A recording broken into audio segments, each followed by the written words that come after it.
Let's get sweaty.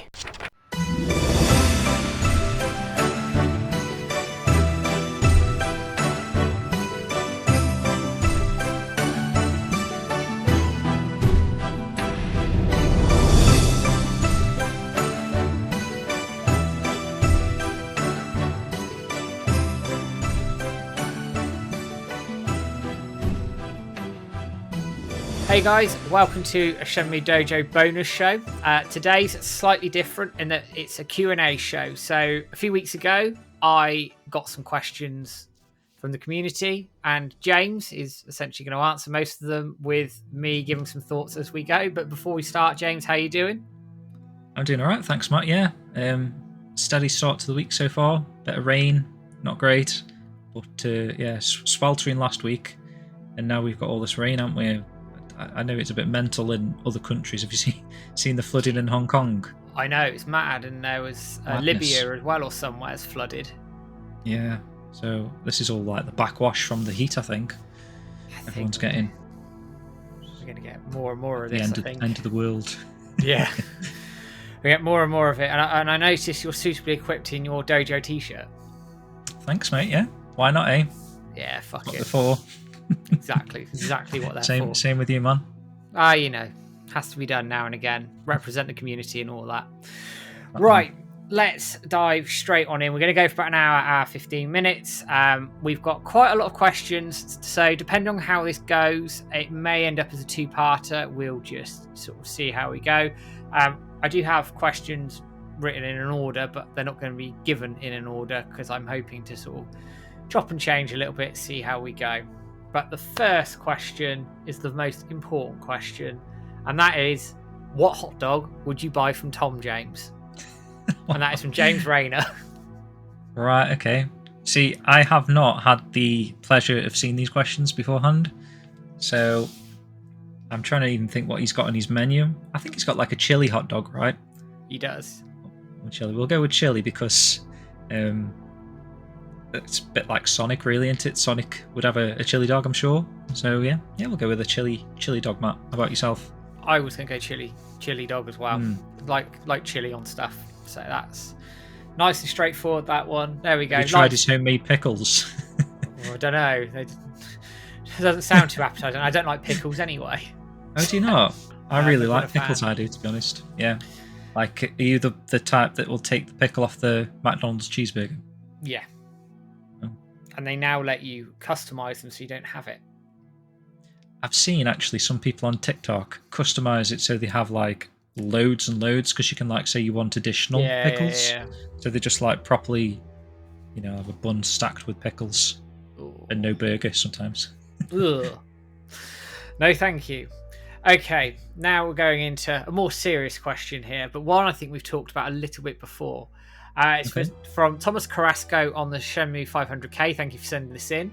And he's asking, do you think if we get a Shenmue 4 that you should end the story? Ooh, see, we've spoken about this at length, man, already, but I would not end it with Shenmue 4, despite, obviously, the concerns of us getting even a Shenmue 4. I've always said, like... And he's been quoted in interviews as saying, like, it needs 5 games. He'd like to do it in 5 or whatever. So I would like him to do it in 5 because, especially after, like, obviously what people have said about the story progression in 3 didn't seem to push the story as far as we would have liked, or what would it appear like on the chapter tiles. For them to fit everything else into one more game just doesn't seem feasible, without completely chopping, say, 4 chapters, 3 or 4 chapters.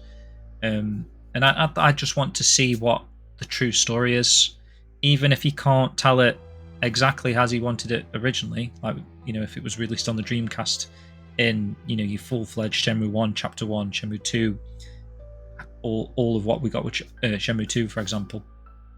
I just want to see him at least dabble in each of the chapters, just so at most we get a taste of what we would have got, but it still feels like a whole saga. I'm with you.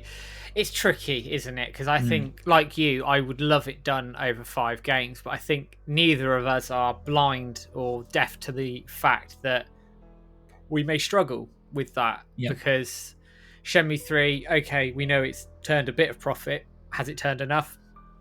Who knows? So they have to balance out a risk between, can they get a fifth game? Can they negotiate something for a fourth and a fifth? Because if they can do that, that's ideal. And it also sort of brings in potentially limited run games. I know Josh from Limited Run Games has talked about that previously, about potentially funding a fifth game should 4 get made. So that is a possibility, maybe.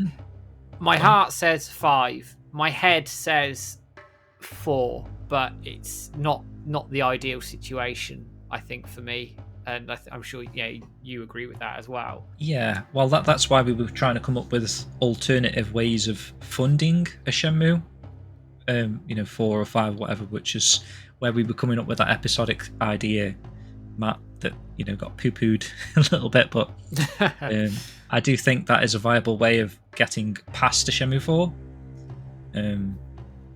Just because they can continue to work on the next piece while we're playing said piece. So yeah, there is ways. It's just obviously people just want the full game, which I understand, and I want 2 full games. So, so do I. I'm just greedy like that. So fingers crossed, a Shenmue 4 happens, and then it does well enough for Shenmue 5, or like you say, Josh, to come along and. I guess if he feels that he can do it in a satisfactory way in 4, I wouldn't be so against it. But I think at the end of the day, he'd need to become. Obviously, he's a creator; he can do what he wants. But yeah, I think he'd need to be comfortable that he can do it justice in 4 to go down that road. But I appreciate what people are saying in terms of the risk and that it could really be the last chance saloon. But we'll see. Okay, moving on, moving away from that, I have a question from Matthew Sisk01 from Twitter, not Twitter, from Instagram, and this is a very simple question. When was the last time Yu Suzuki talked about Shenmue in an interview?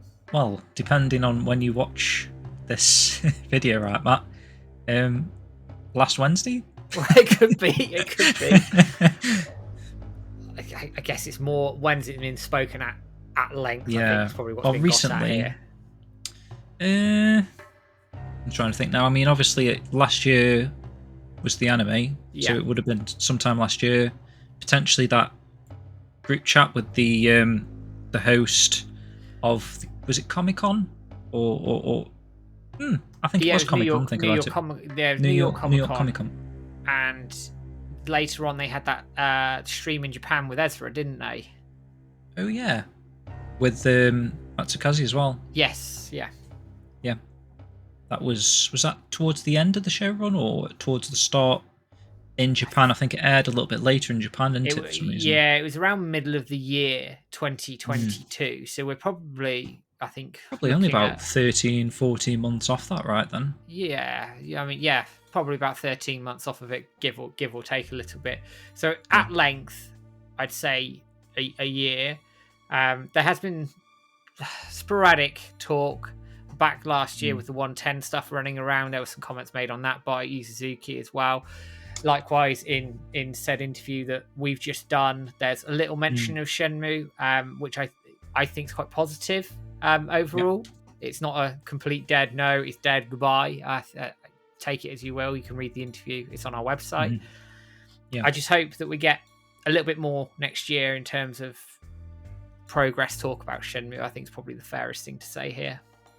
Or even TGS that's coming soon, maybe. Possibly. I forget about TGS, which is imminent as well, depending on when we release this, of course.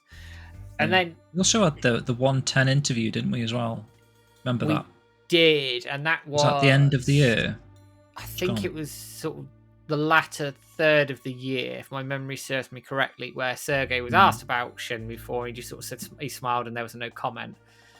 So, I mean, personally, I think that ship has sailed. That video interview, I mean, yeah, I can't remember the guy it was with now, but if I find his video, I'll link it in the description. Oh, there was that too. Yeah, sorry, I meant the one with Yu Suzuki. You know, when it was that one on the 110 channel. Yeah, that was summer last year. Yeah, that was summer last. So was that before or after the Matsukaze and Ezra? It's around the same time, maybe 2-3 weeks in it. Yeah. Okay. So yeah, cool. think that answers the question then. Yeah, and this is Just about. I think these ones sort of feed into each other a little bit. So the next question is from KO Chris on Instagram again, and he's asking, "What do you know about the current state of WiseNet? They're so quiet. Someone could tell me they have 10 or 100 employees, and I'd believe either." That's true, actually. Yeah, I mean, a low-key studio, I'd say. I don't know if there's any like information out there, like on the website, that says like we have 100+ members or 10+ members working on this team. Do you know what I mean? I don't think the forthright with those forthright with that information kind of a thing. So yeah, I don't know much about it either, to be honest. We just know that obviously they are working still because we've got the upcoming release of Air Twister. We mentioned it before, something's keeping the lights on there, so hopefully there's other things to come out of WiseNet as a studio. Yeah. Not just Shenmue. We're getting these other titles now, like Air Twister, etc. So hopefully some more fruit will be born. I think there will in time. I think you're right. When you think as well, he's talked about potentially wanting to do like a racer, an outrun type successor. He's talked about that quite publicly, exactly. fairly recently as well. Going back probably nearly 2 years ago now, they took on another floor at WiseNet. So they clearly have some sort of backing, funding, whatever to keep going. I expect, and I know we speculated on this sort of privately in staff chat, etc. They probably got lots of little small projects running that are for hire jobs that companies get them to do little bits and pieces for. But then they'll have their own sort of teams doing the bigger projects like your Air Twister, your Shenmue, or whatever it's going to be. They're working, the lights are on. Business seems to be going quite well for them from what I hear and understand. So yeah, we just have to watch this space. But in terms of how big they are, I couldn't tell you. But all I know is the lights are on and they're working. So all the time that's happening, I think we're in a good place. Yeah, and say like Apple, we don't actually know the extent of that deal. Maybe they had a deal with like 3 arcade-style games for their service, and we've had the first one, and then maybe a year on. Maybe there's like a 3-year plan. I don't know. Possibly. We'll see. So next question is from Habla Posworld. I hope I pronounced that right. A bit of a mouthful. Again on Instagram, it sort of feeds in a little bit to the WiseNet questions as I've sort of grouped it together. It's a 2-parter.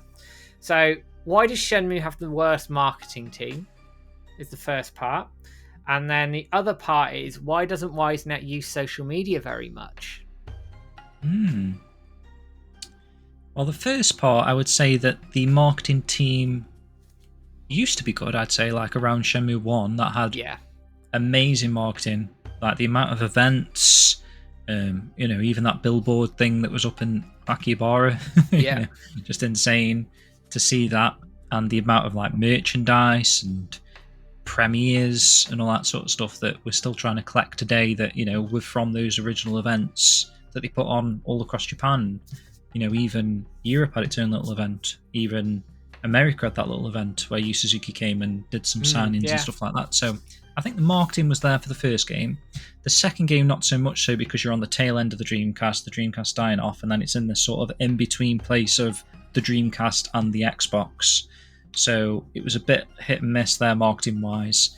I feel like maybe even the Xbox version got more marketing than the Dreamcast version. Yeah, I'd agree with you there, actually, when you think about it. I don't recall seeing any marketing for Shenmue 2 in the UK. Not on the Dreamcast. Xbox, it just suddenly appeared on the shelf one day, didn't it? And you picked it up. Yeah, but yeah, the Xbox seemed to have more marketing. Get it from gameplay. I happened to just come across that it was coming out and was like, "Ooh, I'll be ordering that then." So there must have been a lot of people in our boat who weren't tracking it, who would have completely missed it. Shenmue 3's a harder. Sorry, Matt, I was just going to say, I heard on a podcast recently, I forget which podcast, but someone mentioned a website I'd not thought about for years, and it was simplygames.com. Oh my God, I remember them. Yeah. So that took me back then, because I was thinking, like, oh my God, I did actually buy Dreamcast games from them, I think. I think it was play.com. and simplygames.com. They were like kind of like the new kids on the market, you know, and you could get Dreamcast games for like £23.95 or something, I'm sure, because they were like, it was like, why are they 40 quid in game and only £23.95 on simplygames.com? Dirt cheap, weren't they, back in the day? I remember using them. Gameplay with the other one who got taken over by Game. Not heard of Gameplay, I don't think. They were based up in the north, like Leeds somewhere, I think. They used to have adverts on the back of the or in the Sega Saturn magazines back in the day, and I used to order my games from them online. Oh, is there like a ladder in the logo or something? Yeah. For some reason, when you said magazine there, I could instantly picture an advert. Yeah, okay. Oh dear, there you go. So, Shenmue 3, though, sort of moving away from us reminiscing about old companies that don't exist anymore. Shenmue 3's marketing, I think, was inconsistent. I think they did some good stuff, like the E3 banners, the appearance at Gamescom. The later trailers, I thought, were relatively effective, especially the release trailer, the whole 18 years on, time stood still thing. That was really well done. But the flip side of that was they were using old assets for a long time. The 2017 trailer didn't help anything. I mean, we've talked about this at length in a podcast as well, and it's very inconsistent, unfortunately. I felt the anime was very well marketed, actually, in terms of the show itself. They were very good at tempting people, dangling the carrot, and then when they announced it, it was like, right, okay, so you announced it 2020, gets to late 2021, they had that first proper look at it, the first proper trailer following New York Comic Con, went quiet for a couple of months, and then in January they were like, right, here we go, bam, premiere trailer, release date 3 weeks away.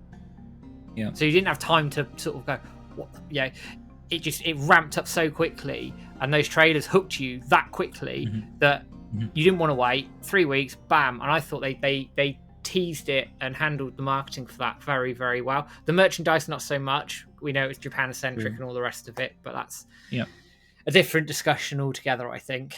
Yeah, and don't forget, you also had, obviously, Toonami, the TV show or whatever, and they were constantly showing trailers of all the time. The anime. Like, I don't have Toonami on other than what we did for the anime, but you can only guess, like, at the end of certain shows there'd be a little trailer for Shenmue, and obviously we had the preview videos on YouTube for the next upcoming episode, and then we were waiting like midweek for the little snippet. So they had all these little, like you say, carrots dangling in front of people, and I'm still shocked actually that people were like, oh, I didn't realise Shenmue had an anime, you know, because it felt like it was everywhere at the time. Obviously we're deep in that, but you know, it's surprising that when people hiding under a rock or whatever stuff. It is a little bit, isn't it? But yeah. So to answer the question in short, I don't think it's had terrible marketing all the way through, but it's been inconsistent. Shenmue 1 was excellent. Shenmue 3 was and the anime was good, but Shenmue 2 was absolutely non-existent. And like the in-between stuff. So like when Shenmue Online was meant to be coming out, that wasn't marketed much. No. That I can remember. So there we go. Right, let's move. What was the second part of that question, Matt? There was a second part. There was. The second part of that question was, why don't WiseNet use social media? Ooh.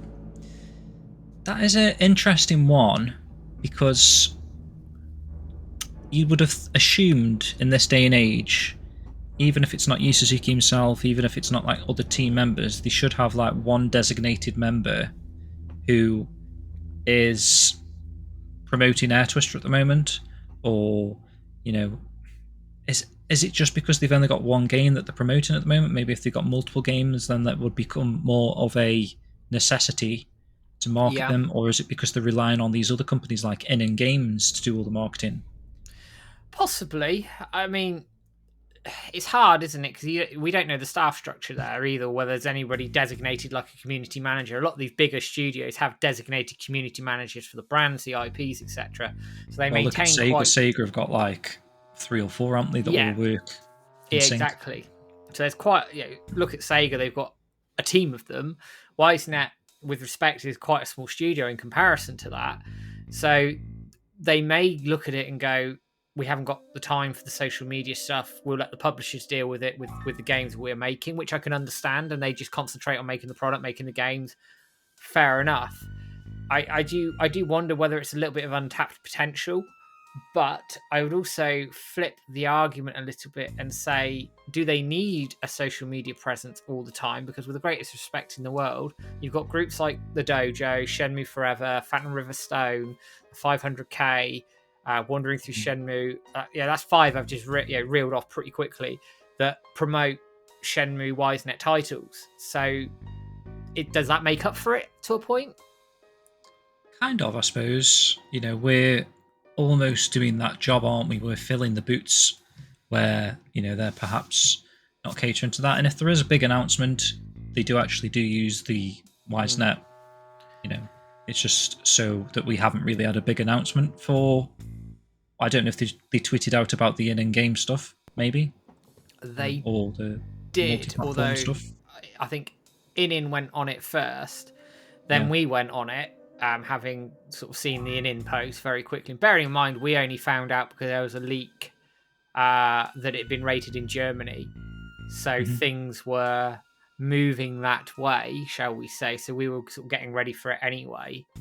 It's very interesting that I wonder would if like it's to just see... like the lower down on the list of priorities for them. I expect so. I'd be very interested to see with Shenmue 4, whatever happens with it, whether they have more of a social media presence, regardless whether they publish it themselves or have a publisher. Who knows? But at the end of the day... You've expected Shenmue to need more of a presence, if you know what I mean. And because of the brand recognition around Shenmue, yes, it's a niche community, but Shenmue is a brand that is recognised in gaming. I think it's expected to have a social media presence to a point. And it needs to be successful, doesn't it, at the same time? Like, Air Twister is kind of like, they don't really know until they know the success of it, I guess. So that then, I think, leads on to an interesting question from Brian Murphy on the Shenmue 500k. And it's around social media, actually. And he asks, what is the most effective way to convey an interest in future Shenmue games and installments? Ooh, it's a tricky question. What's the most effective way? Yeah. Or what is a effective way? He's asked what's the most effective, but I'm happy to sort of go down the rabbit hole a little bit and see what other options are out there as well, potentially. Yeah, we mentioned a couple in the past. The one recently that was on my mind is when we were talking about how they missed a trick by not piggybacking, or this is Sega, not piggybacking off of the success of the Yakuza series. Yeah. Because obviously the way things were going, Yakuza was blowing up maybe like when Shenmue 1 and 2 was being introduced. You had your Zero, your Kiwamis, your 6. That was all sort of like 2018, 2019, right? Yeah, like around that kind of era. So if they'd have lumbled Shenmue, and I know that's not great for Shenmue fans because to us it's bigger than the Yakuza series. It's just obviously in the general public, Yakuza's sort of up here now and Shenmue's down here, unfortunately. But Sega could have used the success of Yakuza and said, like, this is kind of Yakuza's roots, and sort of like you said, the cousins or whatever, sort of use that family relationship thing. They've both been worked on by Nagoshi-san or whatever at some point.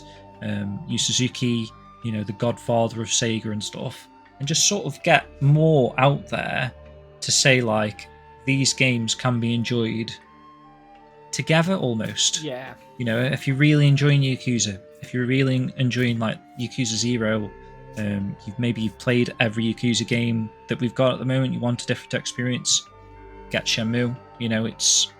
It is the precursor to what Yakuza is, and I just think if they'd have marketed it all together, it could have had more eyes on Shenmue. There's a lot of people out there that are still like, they don't really know what Shenmue is.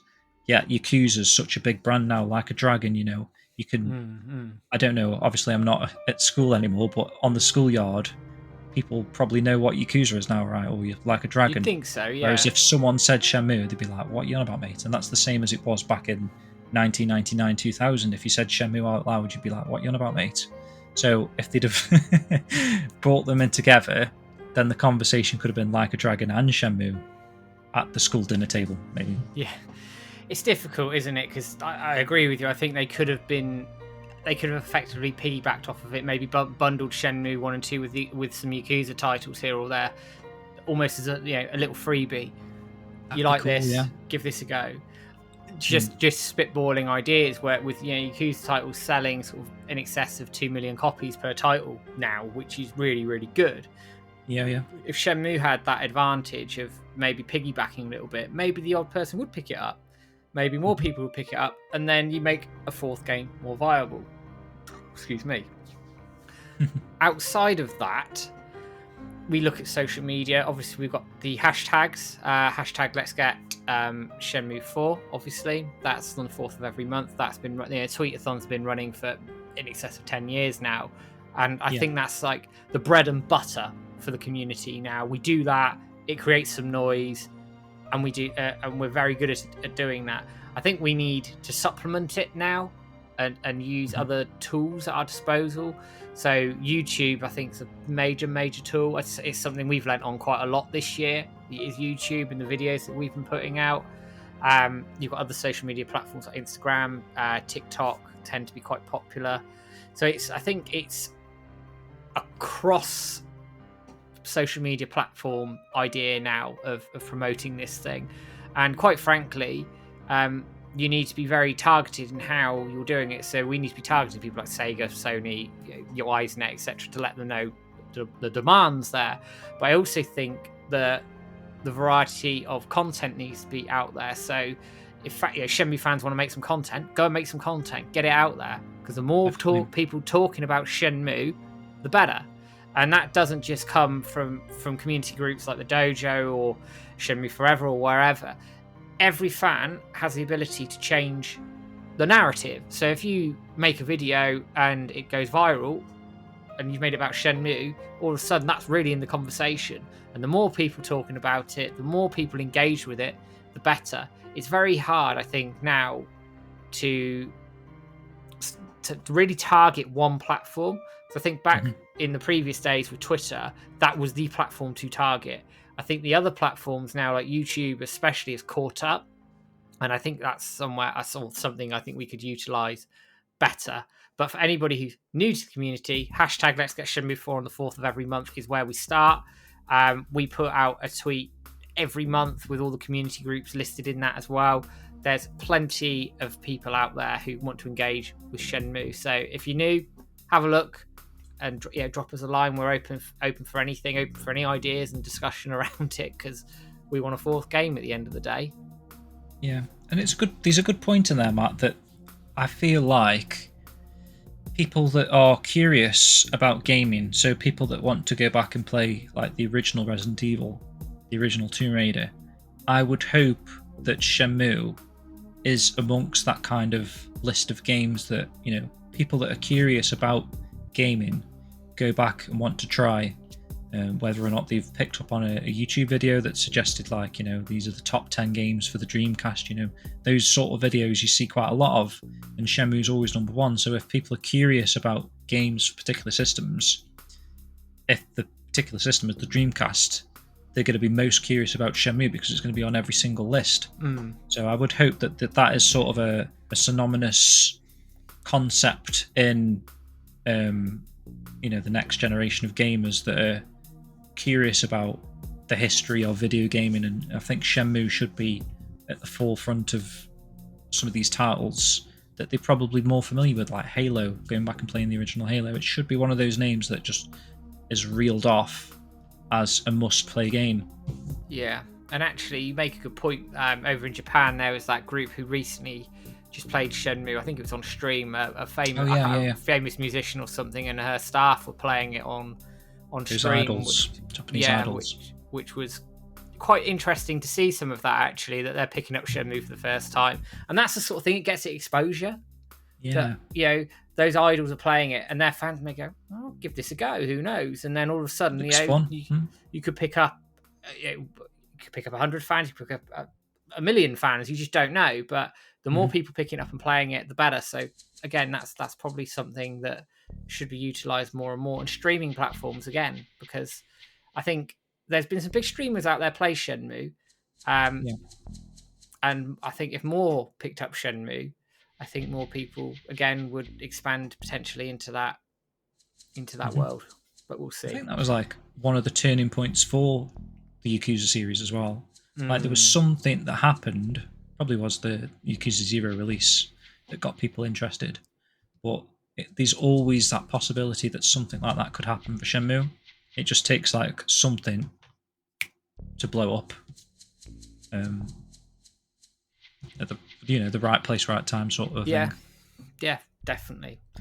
Okie doke. Let's move away from that a little bit and let's talk about a fan project. So Petty Timberlake on the Shenmue 500k has asked, and this is a very straightforward question: what is the status of Shenmue World Volume 3? Oh, okay, interesting. Yeah, it's in the production stages. The design stages. I'm currently working on it. Just albeit slowly, just because there's no time at all. Amongst all the stuff that we do, Matt. Full-time hours, work. I thought I would have more time after completing university. That's all done with now. And I was thinking that would free up a lot of time, but actually I don't know how, but I seem to have less time now. I've like taken up the gym that I'm sort of trying to do in some spare time, and I've still got these little odd jobs and projects and family and all that sort of stuff that takes priority, unfortunately. But it is in the works, and I was hoping. I mean, it's still my hope to get it finished by the end of this year. I think is a good deadline. Right. To go off. And then maybe looking at a Kickstarter sort of first half of next year. Yeah, that would be the hope, and then start rolling them out ASAP, like that, the first quarter of the year, hopefully. Brilliant. There we are. Nice and straightforward answer there. Okay, next question is again from the 500k. It's from the Magic Ghostbuster. I quite like that name. What kind of Shenmue merch would you like to see made, regardless of how likely or unlikely it is? Well, you know exactly what we're going to say, Matt, but the replica mirrors has to be a definite item. I don't know how it's not an item yet, if I'm being honest. We've had like tiny little coin things. I've got one here, actually. Yeah, the Shenmue, you know what I mean? 3. They're great, but why are they so small? You know what I mean? Just give us full-size replica mirrors. I'm surprised someone like Limited Run Games hasn't wanted to make something like that as well, to be honest. Outside of the collector's editions, I mean, this thing, as we're going off on little things now, I love stuff like this. Yeah, it's like cool. Real replica items from the game. I know Josh was on about making cassette tapes at one point on your interview with him. That'd be cool. Like if you had individual cassette tapes for the Smart Convenience Store cassettes. Just these loads of things you could do. You could take directly out of the game, like the sword handguard, maybe Ryo's backpack. There's an idea for insert coin, like a green Hazuki backpack thing. It feels like something that they could actually come out with, like a big rucksack or something. I don't really want any more leather jackets, if I'm being honest, because I've got like 4 or 5 of them, or hoodies or something. Maybe like a different character they could target for once, like Ren's jacket would be cool. Oh yeah. You know what I mean? Funko Pops, Matt. I know you've been collecting those custom designed ones, but if they actually went down the official Funko Pop run, and we had like a Ryo, a Landy, Shenmue, Ren, Yao Sun, the main characters that you'd want to have a little pop for, and that'd be sick. Yeah, they'd be bought in an instant, wouldn't they? You could do a limited run of them as well, or something like that, if you're worried about them selling. But Funkos tend to sell quite well. I can't fathom why they haven't done it. And mirrors is a given, surely. Mirrors is a given, and then just some other figures after that. I'd probably say I'd like to see another first for figures that isn't Ryo. I'd like to see a Shenmue, a Ren, I think they would do just as well as if they did another Rio, to be honest. I know we had that teased concept art of Rio on a forklift that never materialised, but I still feel like the limited numbers that they produce, they're just as likely to sell that quantity for a Shenmue or a Ren as they are a Rio or Landy, if that makes sense. I still feel like those are very viable characters. Yeah, I'd agree with that, actually. And the forklift Rio, obviously, that's been talked about. There was a concept of his face. I think it was around 2018, early 2019. I have to dig out the Facebook post with that as well. Seems a bit dead in the waters now, that does, doesn't it? Yeah, they were definitely dabbling with an idea, but obviously, I mean, we have had a statue. I mean, Numbskull did the Heartbeats Bar tribute, which was quite nicely done, actually. I'd love to see them do another one, to be honest. If they did like a Shenmue on a mountain or something, wheeling amazing. Mountain, that'd be sick. Or how about a rug mat? Wow, I don't know if people can see, which is over my left-hand shoulder, depending on how you look at the screen. But there is an unofficial Shenmue anime rug that I bought from Etsy. It's actually, to be fair to it, it's come out quite well. Looks nice, mate, from here, yeah. Quite impressed. Nice and big as well. I probably should have got the next size up, but that's just because I thought, I don't want to go too big. And then I got it, I thought, I should have gone a bit bigger. Yeah, then you get like a roller carpet. Yeah, it's like, show up on your doorstep. So I think I probably got away with it, but yeah, well worth it. Okay, moving away from merch. This was a question sent in via email from Fernando, and he asks, have you heard about any progress into the hunt for the Sega Saturn prototype? Oh god, I wish I had, because that is like the holy grail gospel. You know, that is the one item I think every Shenmue fan wants to experience. Only because of like, and there's been some, I don't know if they were recent tweets, but I know Phantom Riverstone translated some of them from some of the people that remember working on the Saturn build, and like they couldn't believe how actually far, the concept got. How far along it was. Yeah, exactly. And when you actually look at the footage, you know, you can see it, can't you? Because it goes all the way to the Guilin Forest, and you know, you got Mamo Temple there at one point that looks just stunning on the Saturn. There was obviously those rumours people were saying about how it would have needed a souped-up Saturn for it to play and look that good. I'm not sure if there's a build out there that plays like that on an actual Sega Saturn hardware, but you know, something like that would be amazing to play, even if it's broken, even if it's buggy. I don't know what the sort of the parameters are for it not being released. Obviously, no is idea. It because, you know, obviously it's in the, hopefully it's in a vault somewhere and it's not been lost, but possibly because it's been lost, the source code's gone. I don't know. You know, like Panzer Dragoon Saga, all that sort of stuff, where it's physically impossible for them to release it, or it's just one of those things where it's like it's not the finished product. You know, like an artist wouldn't release an unfinished thing. It's just one of those sort of novelty things that we kind of want to experience, don't we? And whether or not that's going to, you know, Sega or Yu Suzuki or whatever is that inclined to put effort and work into something for that novelty, I don't know. Who knows? I mean, I'd love to see it released, like just accessible for everybody, partly for preservation purposes as well, which is a different rabbit hole in itself.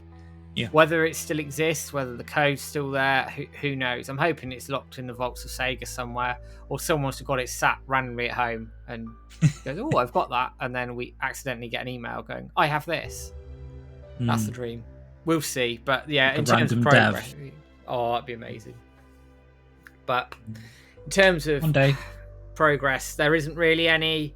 I know some people are still digging around for it, but there's no. I don't know what you can do. What can you actually do in those sort of situations? Like I really don't know. I couldn't. I think it's just one of those things that's just going to turn up one day. I don't think there's anything you can go and, you know, phone this number, you know, send a letter to this person, you know, because I'm sure they're aware of what they've got, or you know, the demand for it. If you know that, like you say, if something's sat on someone's shelf somewhere it's got scribbled on Sega Saturn Shenmue, you'd have expected that person to actually know what he's got. If I ever get an interview with Sega around Shenmue, I will ask where it is and can I have it? Yeah. Or where those types of things are, and then maybe that could give us a bit of a lead. Because you don't know where to start at all, do you? Without going through every single person in the credits of Shenmue. Oh, God. Yeah, and that's not a rabbit hole to go down. Certainly not today. Maybe it's under a tree or in a basement behind a wall somewhere, perhaps. Maybe. Right. I'm going to do sort of double header with this question because I think they're very similar. So we've got X Pointed on the forums he's asking the question, is Yu Suzuki developing Shenmue 4? And if we knew, aka me and you, would we keep it a secret? And the second part of the question is from Adnan Ali on the 500k, and he asks, are the Shenmue Dojo team working with Yu Suzuki, or are you guys only fans? I get why you've bundled them together. I'll go that we're only working with Yu Suzuki in as far as like promoting his stuff. Yeah. And like, we got an interview with him for Air Twister. That's as to the extent of the relationship in terms of like a working relationship rather. In terms of is Shenmue 4 being worked on was the first question, which is like a question that I don't think anyone knows the answer to, which is the unfortunate scenario that we're in. All that we know is from what Yu Suzuki said that there's no current concrete plans, but he's saying that there's not no chance.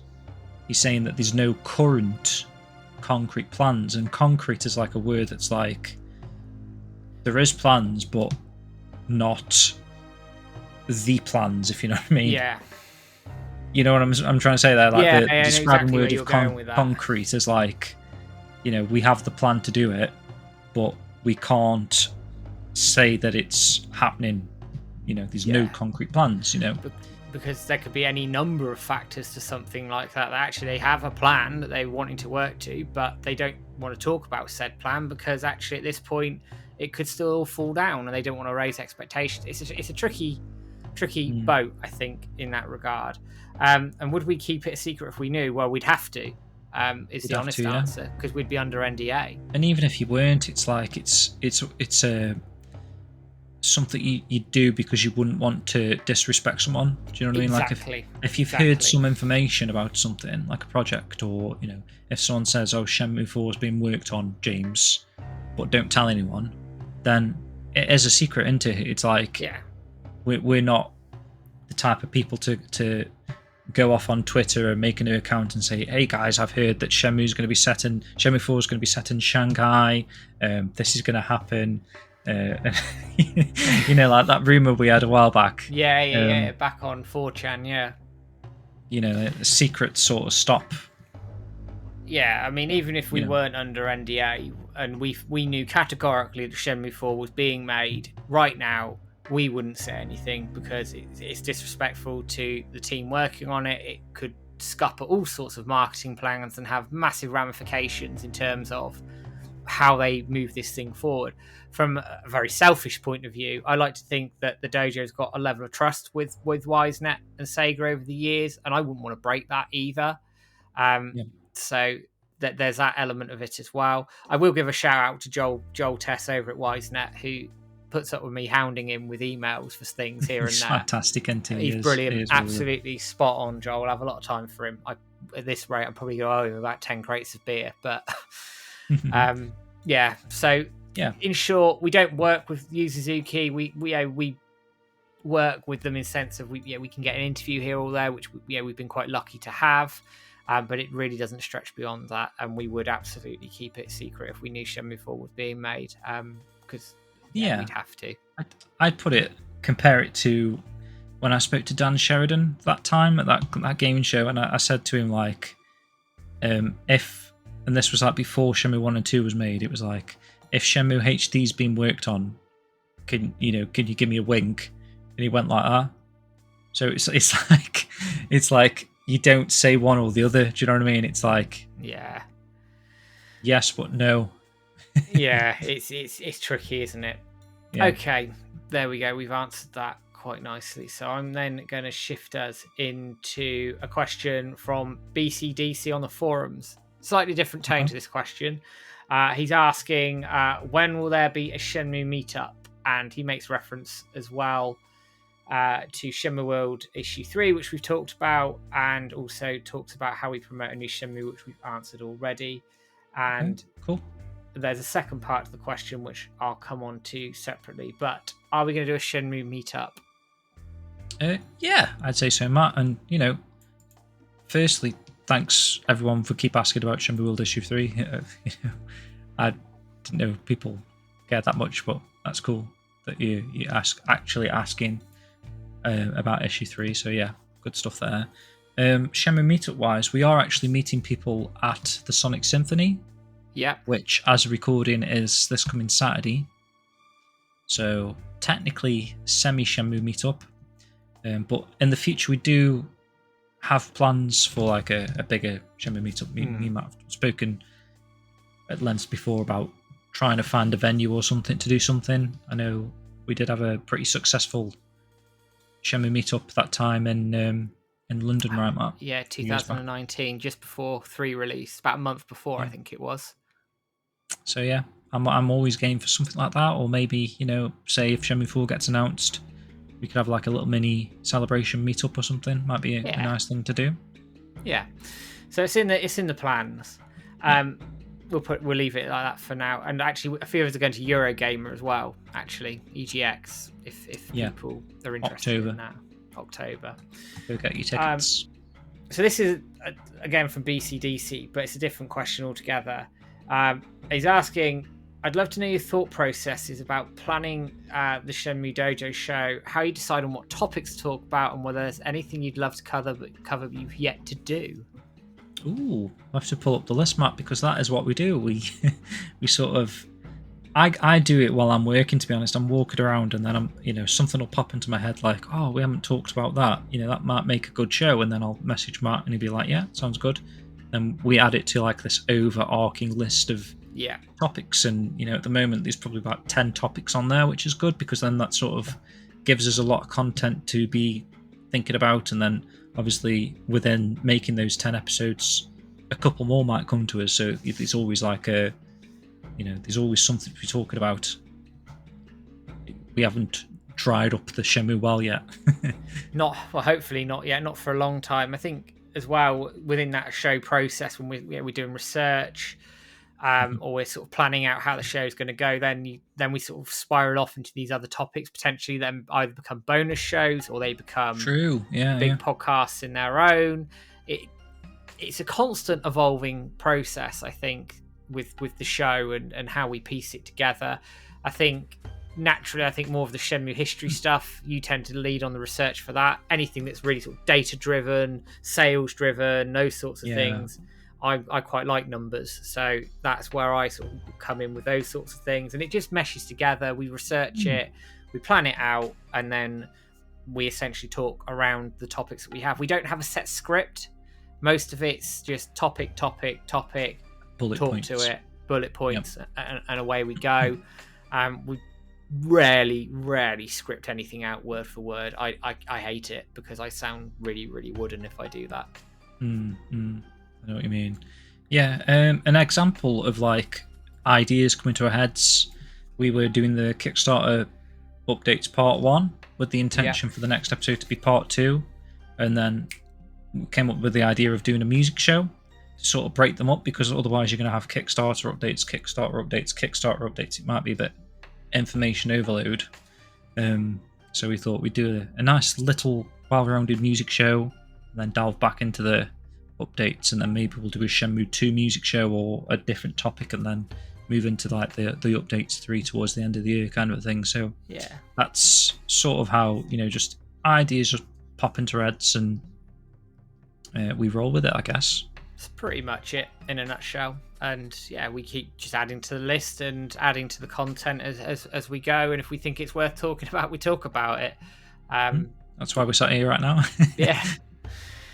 Right, moving on. This is a very different flavour of question. It's from Nikolai Antonov from the Discord group. and he asks, if Yu Suzuki ever made a free type game separate from Shenmue, what kind of game would you like to have him make? For example, would you like to see, from a narrative point of view, what would you like to see? And would you like to see another period-oriented game like Shenmue, or something that takes place in a more contemporary setting? God, that's a very interesting question and topic to think about. Another freestyle game. I mean, it would be nice to just get another free type game in general, right? Even without it coming from Yu Suzuki. I mean, I don't know. That genre specific, would you say is an open world game or not? Because I think Shenmue is very specific in the way that it does its game. It's very difficult in that regard, because I think open world games now, which I think most people would consider in that free mold in inverted commas, are so big that actually that element of the free, the exploration side of it, is probably lost, because it's very much point A, point B, random side quests, world with not a lot in it. Whereas I'd love games to move into sort of a more detailed, intricate world where they feel alive, they feel lived in, and they feel just, I don't know, feel more not at home, but more, I can relate to it more, I can get into it more, I can immerse myself in it more. And that's what Shenmue did so well. It's part of it's one of the main reasons we love the series as much as we do.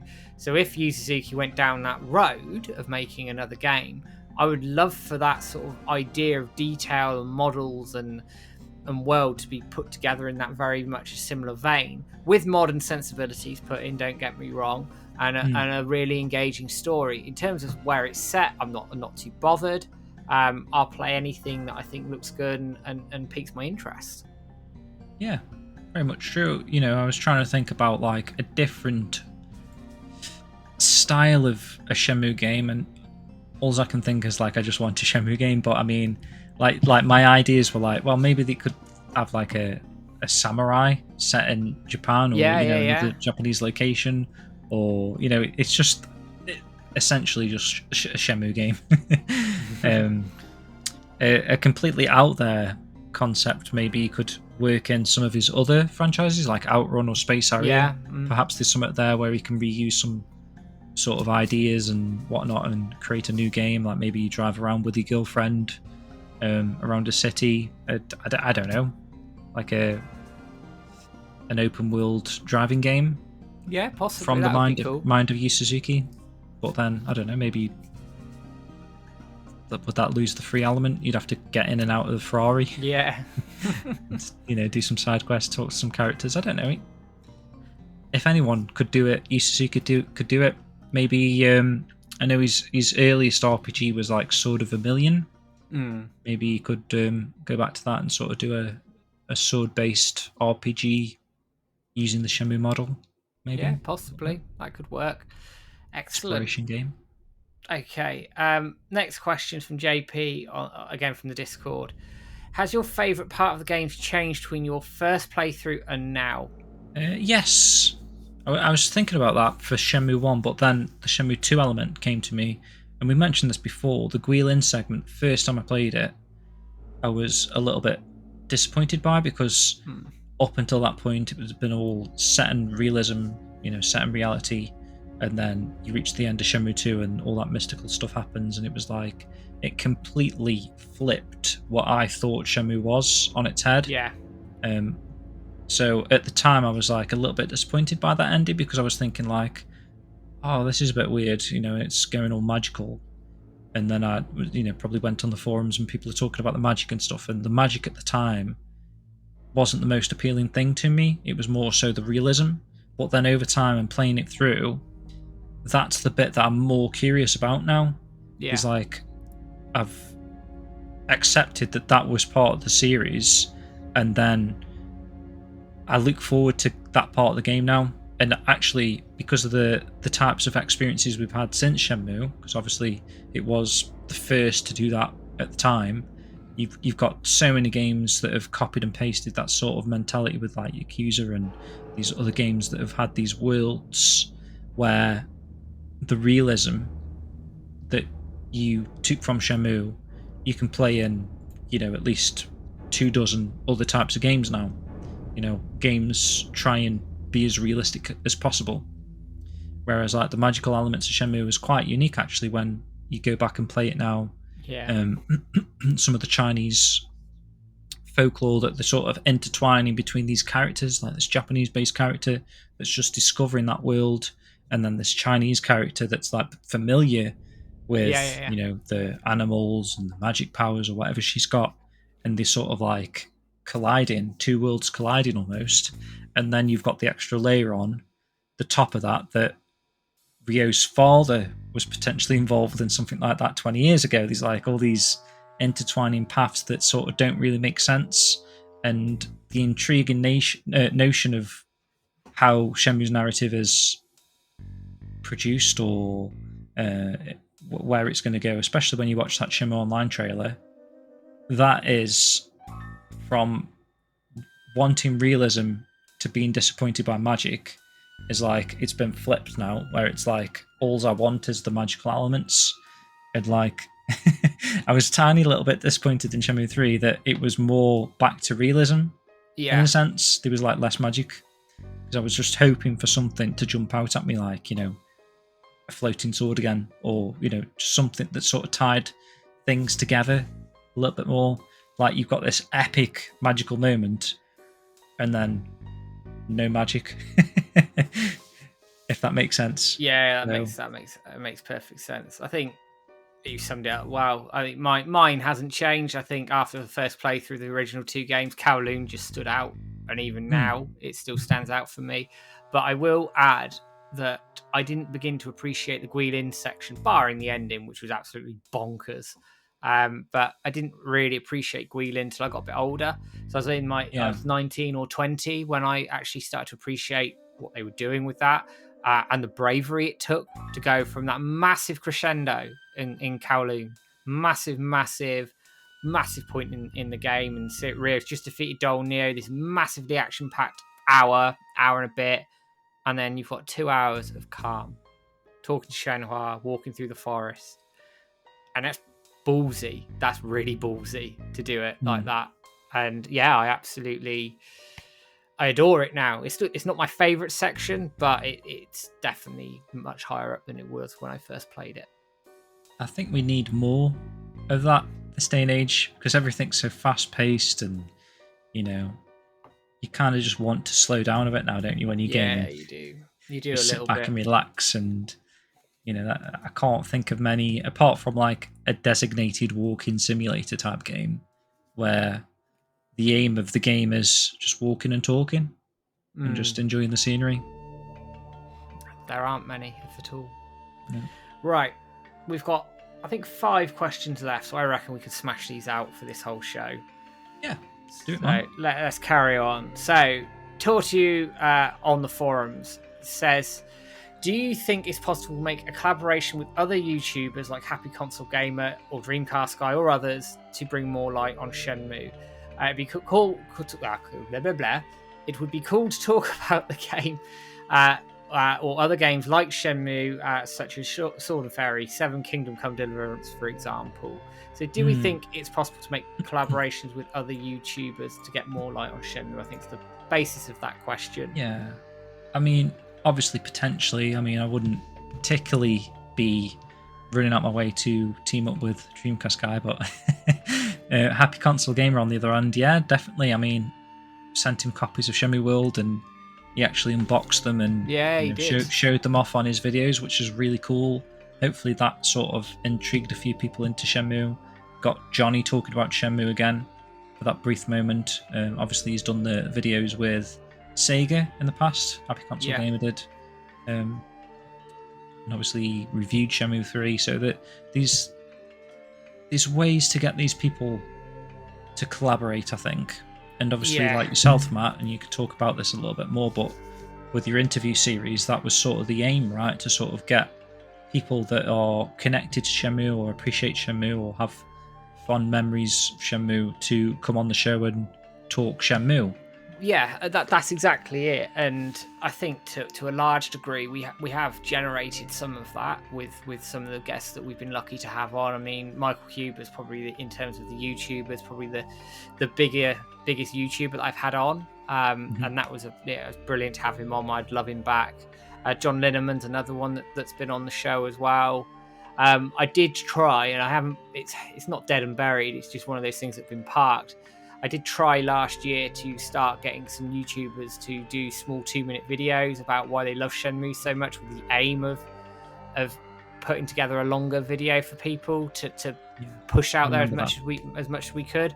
It's not dead in the water. It's just having the time to A, harass people, and B, once you've harassed people and have agreed to do it, to then make this thing and get it over the line. So it's one of those projects that have been parked. Some people came back to me, said yes, absolutely, whenever you want it. Others don't, and that's the nature of the beast we're working with. So yeah, we're absolutely open to it. And if anybody or any of the YouTubers that are out there who want to collaborate, the door's open. The door is absolutely open. But it's having the time to do it as well, I think, is the hardest bit. But yeah. Yeah, I reckon there's a few that would outright say yes, right? You Adam Koralik, if you emailed him. Yeah, he said yes straight away, without hesitation. And Josh from Limited Run Games said yes without hesitation. Didn't even need to. They were like, "What do you want? When do you want it?" sort of thing, which is great. So hopefully we can get something like that running. Right, coming into another question now. This is from Wandering Through Shenmue over on Twitter. And there's two sort of questions here. The first part is, do you feel the effort to reach out to publishers both in Japan and internationally, trying to generate interest for a manga adaptation would be worth it? And then I'll come on to the second part afterwards. It's a difficult one, because obviously people have talked about having a novel to finish it, or a manga to finish it, or an anime to finish it, whereas I think the main drive at the moment should be the games. The games aren't dead and buried, so let's focus on the games. Let's keep pushing for let's get Shenmue 4, and if that feels like it's not a possibility anymore, then yeah, maybe we can start looking at alternative directions. If Yu Suzuki comes out and says like, look, sorry guys, we tried but we couldn't make Shenmue 4 a reality, thanks for all your support or whatever, then we'd probably be like, well, we're sorry to hear that you weren't able to get the funding for a game, for example, but is there a possibility for a manga then at that point, or a novel, or just something so we can have the closure from the story that we so crave, kind of thing? And then that's probably when you'd be looking in those sort of directions. Yeah, I'd agree with that, absolutely. And there is the wild card of Cedric with that. He's published a manga. He's got a second one on the way. So that relationship could be utilised if it went down that road. But I don't think the time for that's now. We never know. It could happen. And we went for years where people were just desperate for a manga, and we got Shenmue 3. And Shenmue announcements tend to happen out of nowhere as well. You didn't get a lot of warning. So I don't think we're there yet. And until Yu Suzuki says, no, that's it, I'm done, we can't make games anymore, then I think that's the point we go manga or something like it.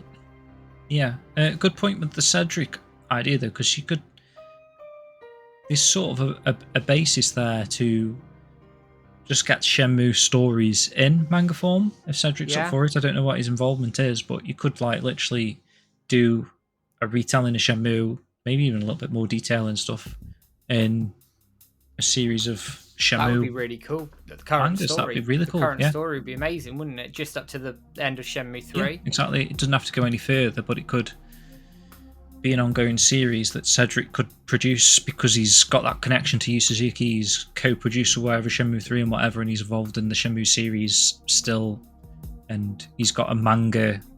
He's got experience, from publishing his own manga. Could get the same sort of artists or whatever and develop a little bit of a side story at least, or whatever. I don't know. We could see. The anime it was a way in, so there's no reason they couldn't do it in manga up to Shenmue 3, but we'll see. This is an interesting question again from Wandering Through Shenmue. Is what would you say the fandom around Shenmue is consistent, or do you see lots of peaks and troughs with it? What does he mean by that? I think in terms of engagement around Shenmue, and also to answer some of the question, I think there's been with Shenmue 3 and some of the reaction towards it, I would say that at a point some of the fandom had sort of moved away, but I think have now started moving back. I think what's happening now, and this is just my view on it, is that the fandom's slowly building momentum again. The last few tweetathons have been a lot busier, actually. I think now more people are coming on board again for whatever reason. I don't know why. So I think it dropped off after 3. I think everybody sort of took a deep breath and thought the work was done. And I said this on Casey's show. Actually, the work isn't done. This is the hardest part now. We're in the hard yards here that we need to keep pushing all the way to get Shenmue 4 and potentially 5. So I think the fandom is consistent. It's there. There would have been some drop off from Shenmue 3 invariably. But that's not to say that new fans haven't been brought in from the anime or discovering the games themselves. And this is again why I think more people talk about Shenmue, more people tweet about it, the more chance you have of new people picking it up and that fandom increasing. Yeah, I think we've had sort of that period of time where after Shenmue 3 was released, there's sort of like a period of taking it for granted that the series is back, we don't have to do anything, it's going to happen, kind of thing. And now 4 years on, perhaps that's why we're starting to see people participate again, because they're looking at the watches or the calendars and like, it's been 4 years, where's the next game? And because they've not been around to keep the momentum and, help continue to push, perhaps they feel like maybe they need to again now. It's that thing, you don't know what you've got till it's gone, do you?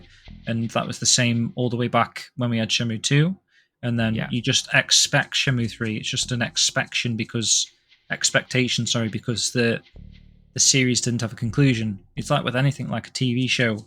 If there's a cliffhanger at the end of a TV show, you expect it to continue unless it gets cancelled. So if there's an open-ended thing that's never been cancelled, they've never said, Luke, Shenmue's dead. Sorry, guys. That's never happened. So there's always that expectation, and over the years and years, and then it's crept that you're starting to worry. We're like 15 years on now. Mm-hmm. It's as good as dead, right? But then you've got that fan push, that one last resort attempt, and then it did bring your Shenmue series back. And then you go all the way back to the end of Shenmue 2, where you just expect a Shenmue 4 now. You got the anime. Maybe that was like, that's part of the process. You're expecting the season 2. It's not as good as, it's not that easy as it. The anime's dead now. So hopefully, maybe the anime brought people back as well. That could be a factor. And the anime died. You actually got a cancellation for once that make people like, oh well, I'm annoyed at that. We need at least a 4th game now. Could be.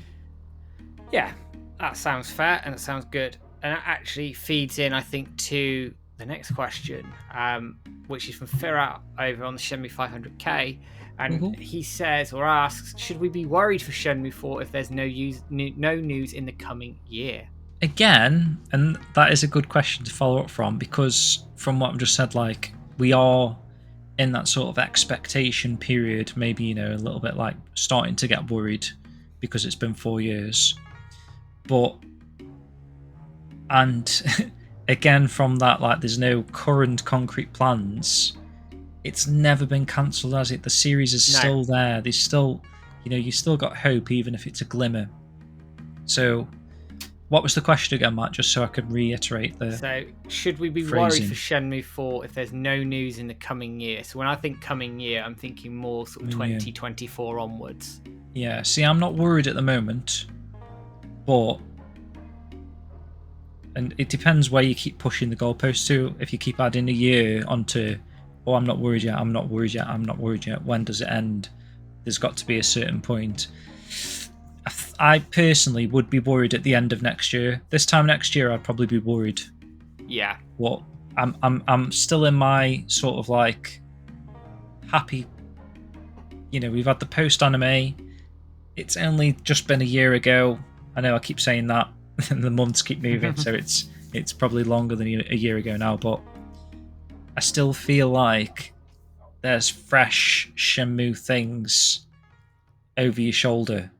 It's not like a 15-year hiatus. This is like, you're talking just over a year hiatus if you want to include the anime. Yeah. So I feel like I'm not worried at the moment, but maybe this time next year. Yeah, and I would agree. I think the community will start, and some are in some corners. The community is starting to get itchy feet around it, and I completely understand why. Because we are desperate for more Shenmue, and as time goes on, I think that becomes harder and harder. Not to say things aren't happening behind the scenes, but we just do not know, and that's the hardest part. We just have no inclination of what's going on at the moment, and that does make it harder. And if it is, extending into 5-6 years, then that you then go back to the territory where we were with the end of Shenmue 2 all those years ago, that actually it's been so long, you essentially have to revive the series again. And that in itself is a massive ask for the community to do that again. We're not reviving a series at the moment. It's relatively alive, but I will be like you, worried if this time next year that we are not in a position where we know what's going on or what the intention is, because then I think the community will start getting itchy, and some may just abandon it altogether and go, well, it's never happening, goodbye. And then that negates some of the community power and pull that we have, given that Shenmue's such a community-driven IP, that I think we need news and we need some reassurance here or there to keep the faith and keep people there. We do our best. All the community groups out there do the best that they can to keep the faith and keep the conversation rolling as much as we can. But nothing beats a piece of news, does it? And even just an inkling. We haven't got, just something to sort of keep us going. So I hope it answers that one. We have 2 more questions. So the next one's, I'm going to paraphrase it because it's quite a big one. But it's from Arno Verlander over on the Shenmue 500k.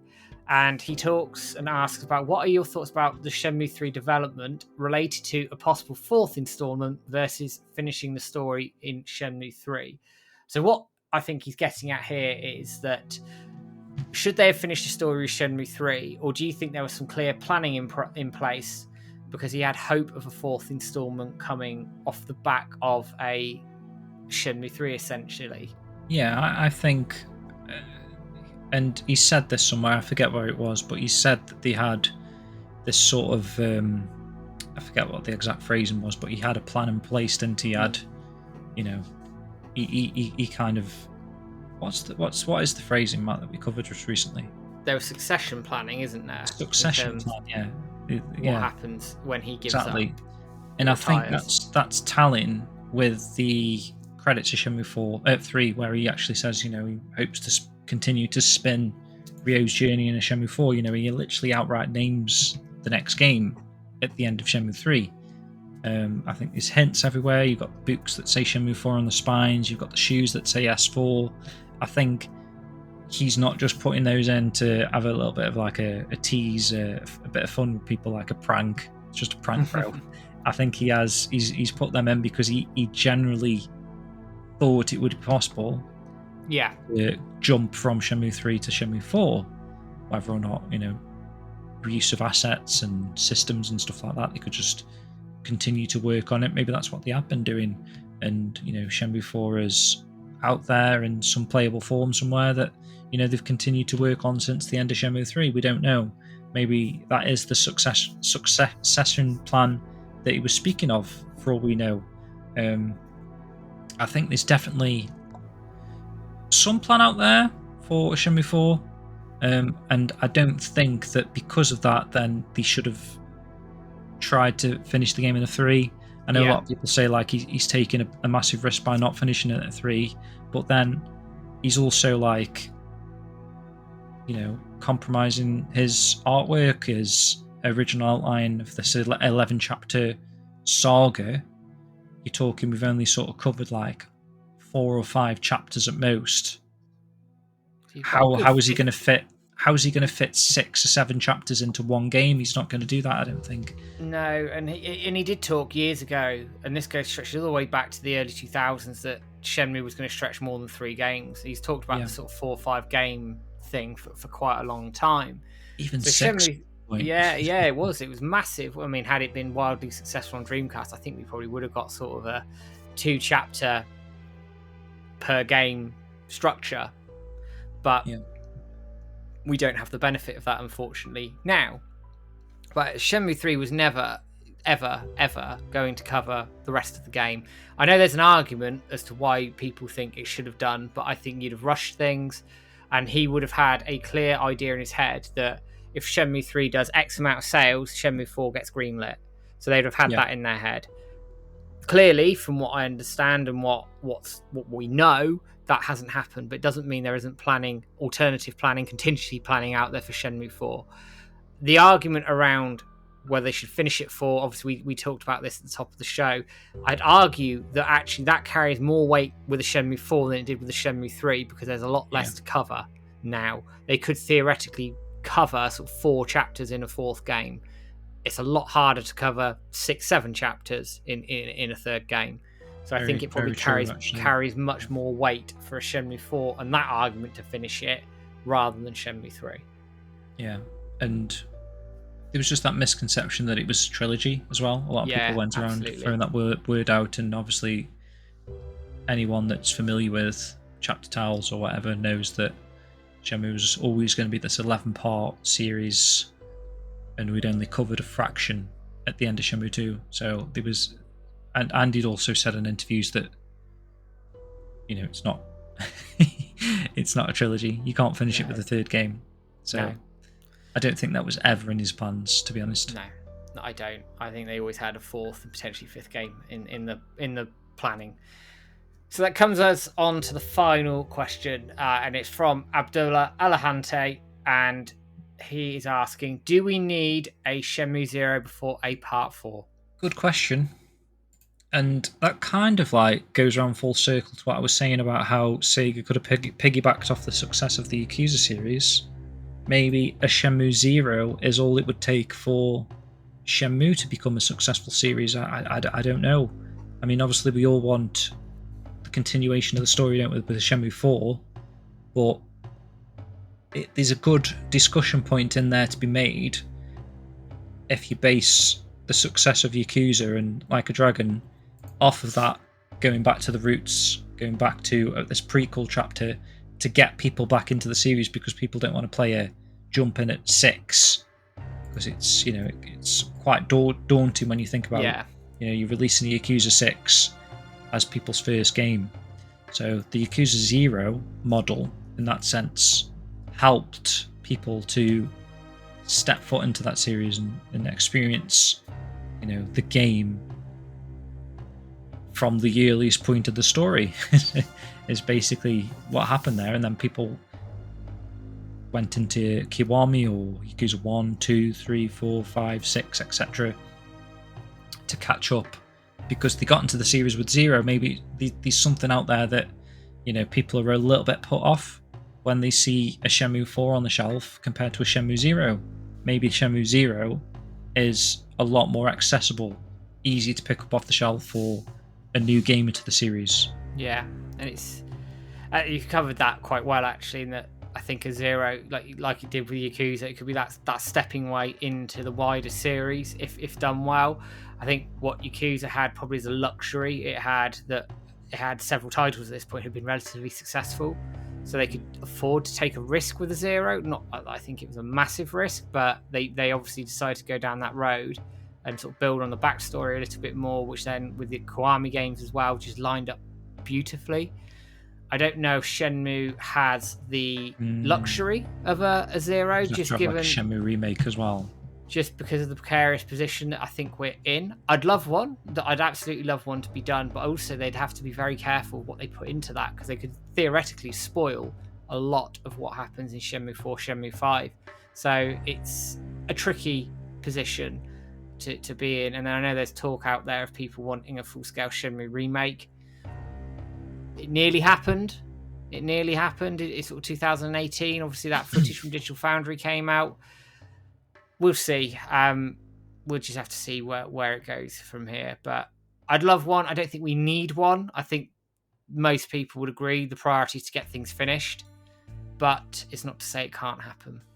No, I think if they did a Shenmue 0, it would have to sort of avoid, like you say, like the spoilers for potentially the twist at the end of the saga. You don't want to see how Iwao got the mirrors if the end of Shenmue Shenmue's plot revolves around that plot point. If you know what I mean, you absolutely. don't see that. Maybe they could change that slightly and just have the sort of chapter where there's a lot of interaction between Ryo and his father instead. There's like a lot more, and then when you reach the start of Shenmue 1, his father dying, that hurts even more then, because it's like you've spent this entire game with your father and the bond you've had with him, and then if you come into the series fresh, you might even shed a tear when a WoW dies. We didn't really shed a tear when a WoW dies, because it's the first thing you see when you're playing the game. You don't really feel that. You see the emotion that Ryo's having, but you as the player don't really feel the emotion because a WoW's just been on the screen for a minute. So if there's a full game where Ryo's a child, maybe he's growing older, learning his martial arts skills from a WoW, Fukusan's there, they're seeing all the characters from the first game. Then when you reach the first game, maybe a WoW dies and everyone, cries everywhere. I see where you're going with it. It's tricky, a Shenmue Zero. They have to be very careful, I think, with how they would storyboard it and what they want to tell. But yeah, there we go. It would be a nice idea. Imagine if they came out with that and 4. Oh, that would be insane. Like the Yakuza model, where it's like, fucking hell, he's a game. You got, Yakuza 0, Shenmue remake, Shenmue 2 remake, Shenmue 4, all within the space of 6 months. Be mental. Well, that's the dream, isn't it? That's the dream.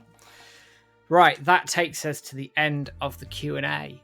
Thank you, everybody, for chucking in the amount of questions that you have done. It's been quite fun to go through some of those. Awesome. Actually. Yeah, really enjoyed that. And yeah, we might have to do another one at some point when hopefully that spurs on some more questions. It might do. Future one. If there are questions, guys, like off the back of this, drop them in the comments on YouTube, and we'll pick them up. And we'll probably either pick them up on stream or pick them up on a separate show. But we'll see how we go with that. If you haven't caught the content, guys, we're everywhere. Shenmue Dojo on pretty much everything other than Twitter, where we're Shenmue_Dojo, and over on YouTube, where we're Shenmue Dojo VOD, Shenmue Dojo VOD. But as always, guys, thank you for dropping in with the content, engaging with the community, and all the bits and pieces that James and us like to put out as a group. Give all the community groups a follow. There, you'll see their posts over on Twitter when we tweet out on the 4th of every month. Anyway, and for now, guys, that is it. There'll be more video content to come from James and I, more podcasts to come as we go towards the end of the year, including hopefully a very special Christmas show, which I can't believe I'm talking about Christmas now, and we're at the end of September, which is scary in itself. But for now, guys, it's goodbye from me. It's a goodbye from me. And we will see you soon. Take care, guys. Have a good one. Cheers, guys. See you later.